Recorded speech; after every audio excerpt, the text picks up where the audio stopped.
இலக்கியா சீரியலில் இன்றைக்கி எபிசோடில் என்னென்ன மாதிரியான சுவாரஸ்யமான விஷயங்கள்லாம் நடக்க போகுது அப்படின்றத பற்றி தான் நாம் இந்த வீடியோவில் பார்க்க போகிறோம்.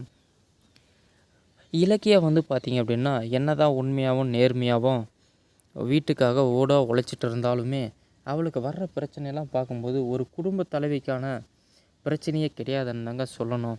ஏன்னு பார்த்தீங்க அப்படின்னா என்ன தான் பிரச்சனை வரலாங்க, ஒரு பிரச்சனை 2 பிரச்சனை இருந்தால் தாங்கலாம் மனுஷனாக இருந்தால்.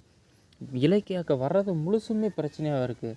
இது வரைக்கும் கல்யாணம் ஆன புதுசுலேருந்து இது வரைக்கும் ஒரு சந்தோஷத்தை அனுபவிக்க முடியாத தவிக்கிற நம்ம இலக்கியாவுக்கு மறக்காமல் லைக் பண்ணிவிடுங்க, சப்போர்ட் பண்ணுங்கள்.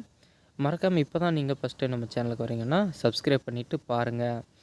இதுக்கப்புறம் என்னெல்லாம் நடக்க போகுது அப்படின்றத பற்றி தான் வீடியோவில் பார்க்க போகிறோம். இலக்கியாவும் அவருடைய கணவரும் வீட்டில் பேசிகிட்டு இருக்காங்க. என்னங்க கௌதம் இவ்வளோ அமைதியாக உட்காந்துட்ருக்கீங்க, எதுக்கும் கவலைப்படாதீங்க, ஆண்டவன் நம்ம பக்கம் இருக்கான். என்றைக்கு இருந்தாலும் ஒரு நாளைக்கு ஆண்டவன் நம்ம கூட வருவான், அன்றைக்கி நம்ம மேலே போய்க்கலாம், அது வரைக்கும் கொஞ்சம் பொறுமையாக தான் இருந்தாகணும் அப்படின்னு சொல்லிட்டு கௌதமுக்கு ஆறுதல் சொல்லிகிட்ருக்காங்க. என்ன பண்ணுறது இலக்கியா, வர்ற கஷ்டம் 1 2 நீ எதுக்கும் கவலைப்படாத கௌதம், என்னவே உலகமே அழிஞ்சாலும் உன் கூட நான் நிற்கிறேன், நான் இருக்கிற வரைக்கும் நீ எதுக்கும் கவலையப்படாத, எந்த ஒரு கஷ்டம் வந்தாலும் நம்ம 2 பேரும் ஒன்றா இருந்து அதை தீர்த்து வைப்போம் அப்படின்னு சொல்லிட்டு இலக்கியா கௌதமுக்கு ஆறுதல் சொல்லிகிட்ருக்காங்க. உன்னை நம்பி மட்டும் தான் இருக்கேன் இலக்கியா, நீயே இல்லைனாலும் எனக்கு மன ஆறுதலுக்கு யாருமே கிடையாது. வீட்டவும் விட்டு எல்லாத்தையும் எதிர்த்து வந்திருக்கேன்னா நீ இருக்கிற ஒரே ஒரு தைரியத்தில் மட்டும்தான் அப்படின்னு சொல்லிட்டு 2 பேரும் பேசிகிட்டு இருக்காங்க. சரிங்க, உங்களுடைய பழைய குருக்கிட்ட நீங்கள் பேசி பார்க்குறதானே ராஜசேகர்கிட்ட, அவர் நினச்சாருன்னா இந்த சாயில் டெஸ்ட்டு சால்வ் பண்ண முடியும். அவருக்கு தெரியாத ஐடியாவே கிடையாது இல்லைங்களா.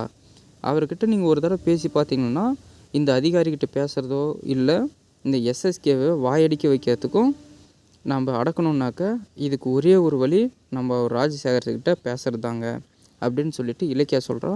நீ சொல்கிறதும் சரிதான், ஆனால் அவர்கிட்ட நான் இதை பற்றி எதுவுமே ஸ்டார்டிங்கில் பேசலை. இவ்வளோ நாளாக டச் இல்லாமல் ஒரு உதவின்னு வரும்போது நம்ம நேராக அவர்கிட்ட போய் நின்றோம்னாக்க நம்மளை பற்றி என்ன நினைப்பார். இத்தனை நாளாக நம்மக்கிட்ட ஒரு பேச்சுவார்த்தையே இல்லாமல் இருந்த ஒரு ஆள் இப்போ உதவின்ற போது நம்மளுக்கு ஒரு தேவை இருக்கிறபோது நம்மக்கிட்ட நிற்கிறாங்களே அப்படின்னு சொல்லிட்டு சீப்பாக நினச்சிட போகிறாங்க அப்படின்னு சொல்லிட்டு கௌதம் நினைக்கிறாருங்க. அப்படியெல்லாம் நீங்கள் எதுவுமே நினைக்காதீங்க, எதுவாக இருந்தாலும் பார்த்துக்கலாம். நம்ம ஏதாவது ஒரு தேவை இருக்கும்போது தானே ஒரு ஆளை போய் தேடி பார்க்க முடியும். அதனால் நீங்கள் கண்டிப்பாக நாளைக்கு காலையில் விடிஞ்சதும் போய் அவரை பாருங்கள் அப்படின்னு சொல்லி இலக்கிய ஆறுதல் சொல்கிறாங்க.